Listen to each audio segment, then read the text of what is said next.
Hello and welcome back to this new edition of News Today. Without delay, let's explore the headlines first. 25th anniversary of Kargil Vijay Diwas was celebrated. Moidams inscribed in UNESCO World Heritage List as India's 43rd entry. RBI issued prompt corrective action framework for primary urban cooperative banks. First ever cultural property agreement has been signed by the India and United States of America. World Bank released a report titled The Impact of Climate Change on Education. As per National Tiger Conservation Authority, 628 tigers died in India between 2019 and 2023. Let's come together to honor a significant milestone in our nation's history, the 25th anniversary of Kargil Vijay Diwas. Observed annually on 26 July, this day pays tribute to the bravery and sacrifice of Indian soldiers during the Kargil War of 1999. It also commemorates the success of Operation Vijay. Let's take a closer look at the Kargil War. This conflict occurred between India and Pakistan in the Kargil district and along the Line of Control or LOC in 1999. Pakistani forces occupied several points on the Indian side of the LOC in areas such as Mashko Valley, Dras, Kaksar and Tiger Hill. This war began shortly after the signing of the Lahore Declaration, a comprehensive framework aimed at maintaining peace and stability and addressing long-standing issues between the two countries. To honor the brave soldiers who sacrificed their lives during the Kargil War, the Kargil War Memorial, also known as the Dras War Memorial, and the National War Memorial in New Delhi were built. These memorials stand as a testament to their courage and dedication. The Kargil War also led to significant military reforms. Based on the recommendations of the Kargil Review Committee, several key changes were implemented. In 2002, the Defense Intelligence Agency was created. Additionally, the National Technical Research Organization was established as a dedicated technical intelligence agency. In 2019, India appointed its first Chief of Defence Staff to provide single-point military advice to the government. Furthermore, the first Tri-Service Command, the Andaman and Nicobar Command, was created. As we remember and honor the sacrifices made by our brave soldiers, let us also acknowledge the progress and reforms that have strengthened our nation's defence. The Kargil Vijay Diwas is not just a day of remembrance, it is a day of pride, unity and commitment to our nation's security and peace.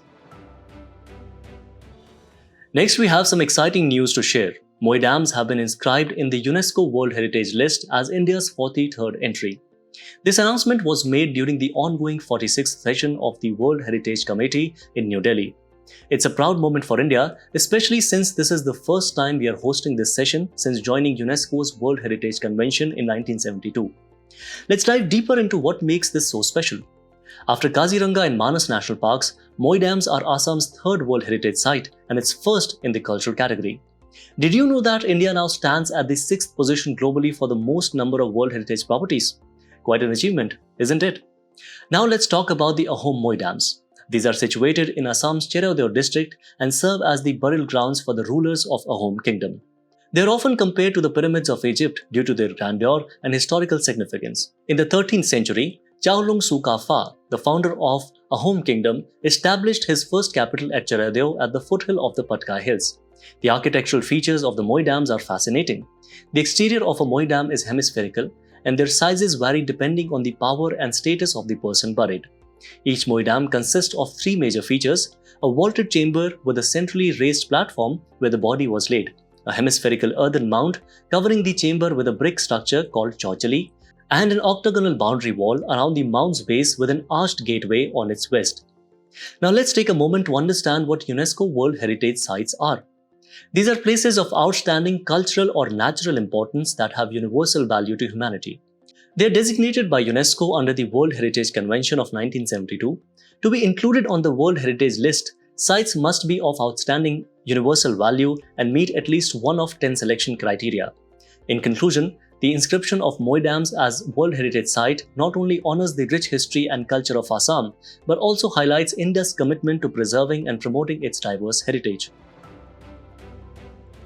Ahead, we are diving into an important update from the Reserve Bank of India. The RBI has issued the Prompt Corrective Action or PCA framework for primary urban cooperative banks or UCBs. This new framework will replace the existing Supervisory Action Framework or SAF and will be effective from April 1, 2025. Let's explore what this means for UCBs. The PCA framework is designed to address the financial health of UCBs with greater precision and flexibility. It has been harmonized with similar frameworks applicable to scheduled commercial banks and non-banking financial companies. This ensures a consistent approach across different types of financial institutions. Now, what are the key features of this framework? The PCA framework will apply to all UCBs in Tier 2, Tier 3 and Tier 4 categories, except those under all inclusive directions. The main areas of focus will be the capital, asset quality and profitability of UCBs. If a UCB breaches the risk thresholds, it can be brought under PCA. To exit from PCA and have restrictions withdrawn, a UCB must show no breaches in risk thresholds in any parameters across 4 successive quarterly financial statements. Urban cooperative banks face several challenges. They often have high gross non-performing assets and dual control issues. They lack professional management and face stiff competition from small finance banks, fintechs, and others. Additionally, they are concentrated in a few states like Andhra Pradesh, Gujarat, Karnataka, Maharashtra, and Tamil Nadu. So, what exactly are urban cooperative banks? UCBs, though not formally defined, refer to primary cooperative banks located in urban and semi-urban areas. They operate under dual control. Banking-related functions are governed by the RBI, while registration, management, audit, and liquidation are governed by the state governments. The RBI classifies urban cooperative banks into 4 tiers based on their deposits. Tier 1 includes UCBs with deposits up to Rs 100 crore. Tier 2 consists of UCBs with deposits ranging from more than 100 crore up to 1000 crore. Tier 3 comprises UCBs with deposits exceeding 1000 crore but not more than 10,000 crore. Lastly, Tier 4 encompasses UCBs with deposits above 10,000 crore rupees. In conclusion, the new PCA framework is a significant step towards ensuring the financial health and stability of UCBs. Moving ahead, in a significant move to combat the illegal trade of cultural artifacts, India and the United States of America have signed the first ever cultural property agreement. This landmark agreement was signed on the sidelines of the 46th World Heritage Committee meeting in New Delhi. The primary aim of this agreement is to prevent and curb the illicit trafficking of antiquities from India to the USA. Under this Cultural Property Agreement or CPA, the importation into the United States of certain archaeological and ethnological materials of Indian origin will be restricted. This will facilitate the swift seizure of Indian antiquities at US Customs and ensure their repatriation back to India. The agreement is a testament to the strengthening of cultural diplomacy between the two nations and is expected to promote tourism and educational enrichment. At the global level, efforts to prevent the smuggling of antiquities are bolstered by Article 9 of the 1970 UNESCO Convention, which aims to prohibit and prevent the illicit import, export, and transfer of ownership of cultural property. Additionally, the Kashi Culture Pathway, part of the outcome document of the G20 Culture Working Group, endorses a global coalition to strengthen the fight against illicit trafficking. At the national level, India has been proactive in protecting its cultural heritage. Section 3 of the Antiquities and Art Treasure Act 1972 prevents the export of antiquities outside India. The Archaeological Survey of India plays a crucial role in coordinating with other countries for the recovery of stolen antiquities. Since 1976, ASI has successfully retrieved 357 antiquities from foreign nations. In conclusion, this agreement marks a significant milestone in the global effort to protect cultural heritage and underscores the importance of international cooperation in preserving our shared history. In our next news, we are diving into a critical issue highlighted by the World Bank's latest report titled The Impact of Climate Change on Education. This report sheds light on how climate change intensifies extreme weather, disrupting schooling, causing learning losses, and leading to dropouts. First, let's understand the impact of climate change on education. Did you know that education remains largely overlooked in the climate policy agenda? In 2020, education accounted for less than 1.3% of climate assistance and was mentioned in less than 1 in 3 nationally determined contribution plans. Now let's talk about school closures. Between the year 2005 and 2024, schools were closed in at least 75% of extreme weather events, affecting over 5 million people. And here's a shocking fact. Over 99% of children across the world are exposed to at least one major climate and environmental hazard or shock. Rising temperatures also negatively impact learning outcomes. For instance, an increase of just 1 degree Celsius in outdoor temperature on exam days can lead to a significant drop in test scores. Students in the hottest 10% of Brazilian municipalities lost about 1% of learning per year due to increasing heat exposure. But that's not all. Increasing food insecurity and economic fragility also jeopardize school enrollment. Climate change is projected to put up to 170 million people at risk of hunger by 2080, which will severely affect student learning. Moreover, climate-related events disproportionately harm girls in low and lower middle-income countries. These events prevent at least 4 million girls from completing their education. So what can we do? The report suggests several approaches to adapt education system for climate change. First, we need education management for climate resilience. This includes investing in early warning systems like Indonesia's INA Risk mobile app, which enhances disaster knowledge for students and staff. Second, we must focus on school infrastructure for climate resilience. Strengthening the resilience of existing buildings is crucial. For example, Rwanda's project equipped school sites with retaining walls to mitigate flood and rainstorm-related landslides. Third, managing classroom temperatures is essential. Kenya's Green Economy Strategy and Implementation Plan promotes bioclimatic design, enhancing student comfort during high temperatures. Finally, ensuring learning continuity in case of climate shocks is vital. We should keep schools open as much as possible and strengthen remote learning mechanisms. Ghana's Back to School campaign resulted in nearly 100% re-enrollment after COVID-19. In conclusion, climate change poses a significant threat to education, but with the right strategies and investments, we can build resilient education systems that safeguard our children's future. Ahead in the news, in an alarming revelation, the National Tiger Conservation Authority has reported that 628 tigers died in India between 2019 and 2023.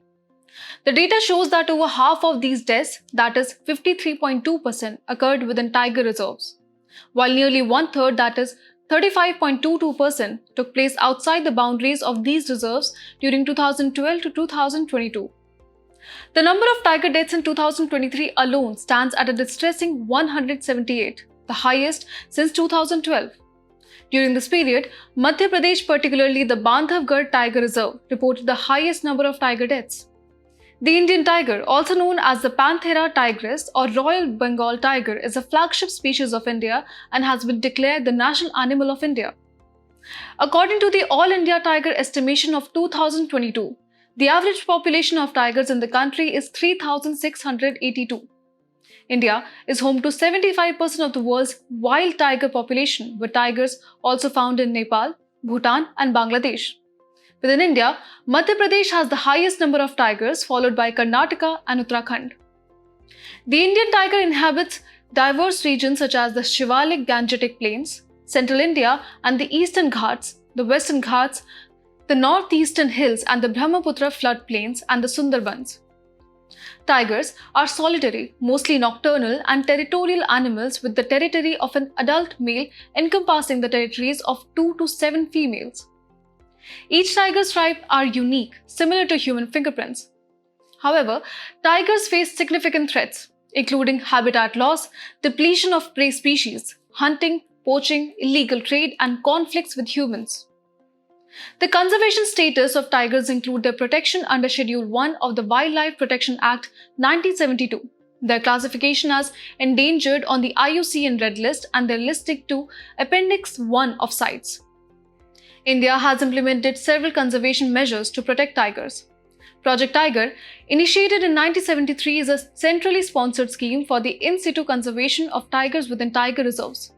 The NTCA, a statutory body constituted under the WPA as amended in 2006, administers Project Tiger and monitors the tiger population.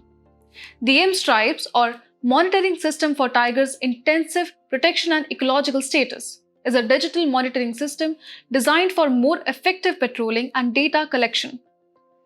On the global front, initiatives like the Global Tiger Initiative 2008, spearheaded by the World Bank to support tiger range countries in conservation efforts, and the Global Tiger Forum, an international intergovernmental body established for the conservation of wild tigers in range countries, play crucial roles. Additionally, the World Wildlife Fund's Tiger Alive initiative and the annual International Tiger Day celebrated on July 29th contribute to global tiger conservation efforts. In today's Place in News, we will talk about Latvia with its capital, Riga. It is in news as India has operationalized the new resident mission in Latvia. If we talk about its political features, then it is a member of the European Union and NATO. It is located in northeastern Europe. It shares land boundaries with Estonia to the north, Russia to its east, Belarus to the southeast, and Lithuania to its south. Moreover, it shares its maritime boundaries with Baltic Sea and the Gulf of Riga. Looking at its geographical features, its highest point is Gazinkals Hills. Its major rivers are Daugava, Venta, and its climate is usually humid. As we wrap up today's main news, let's take a moment for some quick updates. India calls for cooperation in BIMSTEC on counter-terrorism and combating drug trafficking, among others. BIMSTEC is a regional organization that was established in 1997 with the signing of the Bangkok Declaration. India is second largest user of NTMs in 2023 as per WTO's World Tariff Profiles Report 2024. Non-tariff measures are defined as policy measures other than ordinary customs tariffs that can be potentially detrimental to international trade in goods, changing quantities traded, prices, or both. RBI's draft norms proposal on liquidity coverage ratio or LCR may impact the bank's earnings by 4 to 11%. Liquidity coverage ratio requires banks to maintain a buffer of easily liquefiable assets to cover potential withdrawal demands over 30 days. India's Growth India telescope in Ladakh captured images of a 116-meter building-sized asteroid during its closest approach to the Earth. Growth India telescope is India's first fully robotic optical research telescope located at Indian Astronomical Observatory site at Hanle, Ladakh. Government of India launched the revised model skill loan scheme. It is a revised version of Credit Guarantee Fund Scheme for Skill Development 2015. It functions under the Ministry of Skill Development and Entrepreneurship. India has taken over the chair of ADPC from People's Republic of China for the year 2024-25. Asian Disaster Preparedness Center is an autonomous international organization for cooperation in and implementation of disaster risk reduction and building climate resilience in Asia and the Pacific region. Saint Hilarion Monastery or Tel Amer in Palestine is inscribed on UNESCO's list of World Heritage in Danger. Tel Amer was founded by Saint Hilarion. It is one of the earliest monastic sites in the Middle East, dating back to the 4th century. The 33rd edition of the Olympics started in Paris. The Olympics 2024 Games will see 32 different sports being played. Breakdancing, surfing, skateboarding, sport climbing are added in this Olympics. The first ever Olympics were held in Athens, Greece in 1896. Since then, the Olympic Games are held every 4 years.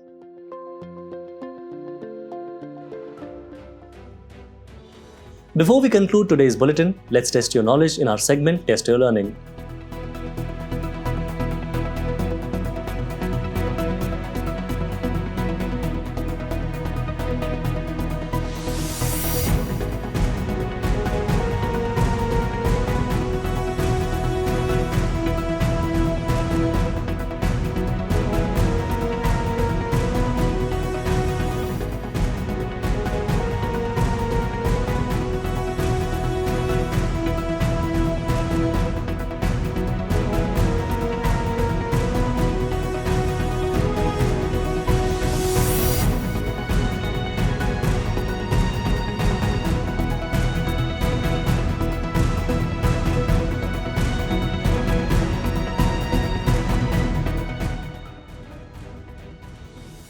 Thank you for tuning in. We hope you enjoyed this edition of News Today. For the quiz solutions and to download the PDF version of News Today, please visit the links provided in the description below.